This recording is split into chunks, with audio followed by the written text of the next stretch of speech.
नमस्कार दोस्तों CGI D Y Chandrachud अपने कार्यकाल के दौरान कई वजहों से चर्चा में रहे हैं। लेकिन सबसे ज्यादा जिस मुद्दे पर बात हुई थी वो था सीजीआई के घर में हुई पूजा में पीएम मोदी का शामिल होना, जिस पर विपक्ष के साथ साथ लोगों ने भी खूब सवाल उठाए थे, जिसका असर ये हुआ कि चंद्रचूड़ अब हर जगह इस मुलाकात की सफाई देते हुए फिर रहे हैं। दरअसल दोस्तों, इंडियन एक्सप्रेस के कार्यक्रम में चीफ गेस्ट बनकर पहुंचे सीजीआई डीवाई चंद्रचूड़ से पीएम मोदी के उनके घर में पूजा में शामिल होने की बात पर जब सवाल पूछा गया तो उन्होंने कहा कि प्रधानमंत्री गणपति पूजा के लिए मेरे घर आए, इसमें कुछ भी गलत नहीं है, क्योंकि सामाजिक स्तर पर न्यायपालिका और कार्यपालिका से जुड़े व्यक्तियों के बीच बैठकें होती हैं। हम राष्ट्रपति भवन में गणतंत्र दिवस आदि पर मिलते हैं, हम प्रधानमंत्री और मंत्रियों से बात करते हैं। इस दौरान उन मामलों पर बात नहीं होती जिन पर हमें फैसला लेना होता है, बल्कि सामान्य रूप से जीवन और समाज से जुड़े मामलों पर बात होती है। सच्चाई यह है कि इस तरह से सौदे तय नहीं होते, इसलिए प्लीज हम पर भरोसा करें, हम सौदा करने के लिए नहीं है। इसके बाद जब सीजीआई से अदालत के दबाव के बारे में जब पूछा गया तो उन्होंने बताया कि कुछ ग्रुप और दबाव समूह हैं जो मीडिया का यूज करके अपने हित में फैसले करवाने का दबाव अदालत पर बनाने की कोशिश करते हैं। अगर फैसला इनके पक्ष में जाता है तो ये कहते हैं कि ये ठीक है और हम स्वतंत्र हैं, लेकिन अगर फैसला इनके पक्ष में नहीं जाता तो ये कहते हैं कि ये ठीक नहीं है और हम स्वतंत्र नहीं है। इसी बात से मुझे आपत्ति है, ये मेरी स्वतंत्रता की परिभाषा नहीं है।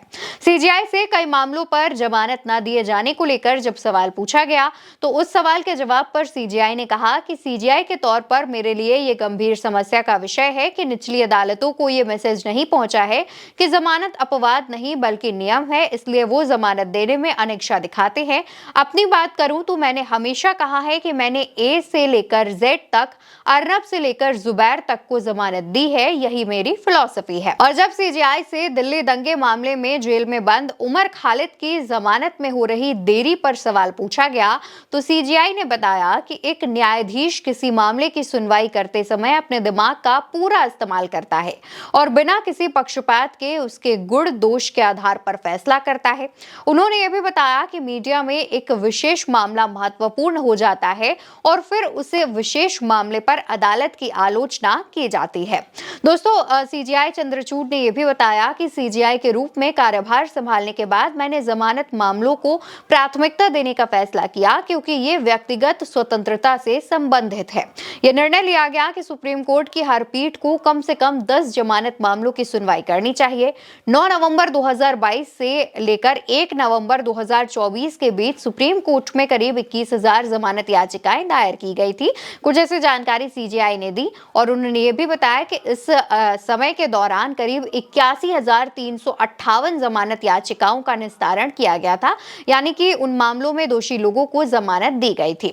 दोस्तों, ऐसे कई और मामले थे जिन पर सीजीआई से सवाल पूछा गया, लेकिन सबसे ज्यादा जो चर्चा का विषय रहा वो दिल्ली दंगे में आरोपी की जमानत का। और इसके अलावा प्रधानमंत्री जब सीजीआई के घर गणपति पूजा के दौरान पहुंचे थे, उस पर लगातार विपक्ष और लोग हमलावर हो रहे थे। विपक्ष और लोगों का कहना था कि अगर इसी तरीके से चीफ जस्टिस ऑफ इंडिया और प्रधानमंत्री यानी कि किसी एक पार्टी के जो नेता हैं उनकी इस तरीके से मुलाकात होगी तो इससे हमारा न्यायपालिका और चीफ जस्टिस ऑफ इंडिया से भरोसा उठ जाएगा। जिसके बाद से ही लगातार सीजीआई लोगों से ये कहते हुए देखे जा रहे हैं, उनके बयान सामने आ रहे हैं कि ये जो मुलाकात थी प्रधानमंत्री और सीजीआई के घर पर जो इनकी मुलाकात हुई थी वो एक सामान्य मुलाकात थी। इस दौरान किसी भी मामले पर कोई चर्चा नहीं हुई, क्योंकि विपक्ष का आरोप है कि प्रधानमंत्री मोदी से मुलाकात करने के बाद सीजीआई बीजेपी के पक्ष में कई फैसले सुना सकते हैं।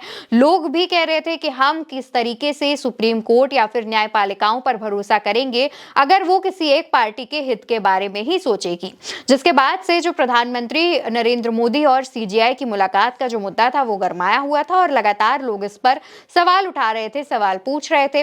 हालांकि अभी सीजीआई डीवाई चंद्रचूड़ ने प्रधानमंत्री से मुलाकात के अलावा कई मामलों पर जवाब दिए हैं और उनसे कई सवाल किए गए, जिसका बहुत ही आराम से, सहजता से, हंसते हुए सीजीआई ने जवाब दिया है। लेकिन अब सीजीआई के इस जवाब को जनता किस तरीके से लेती है, विपक्ष किस तरीके से लेता है, ये देखने वाली बात होगी। लेकिन सीजीआई डीवाई चंद्रचूड़ के इस अंदाज पर और उनके साथ ही देखा जाए तो वो अभी रिटायर भी हो रहे हैं, इसको लेकर के आपकी जो भी राय हो वो कमेंट सेक्शन में जरूर बताइएगा। नमस्कार।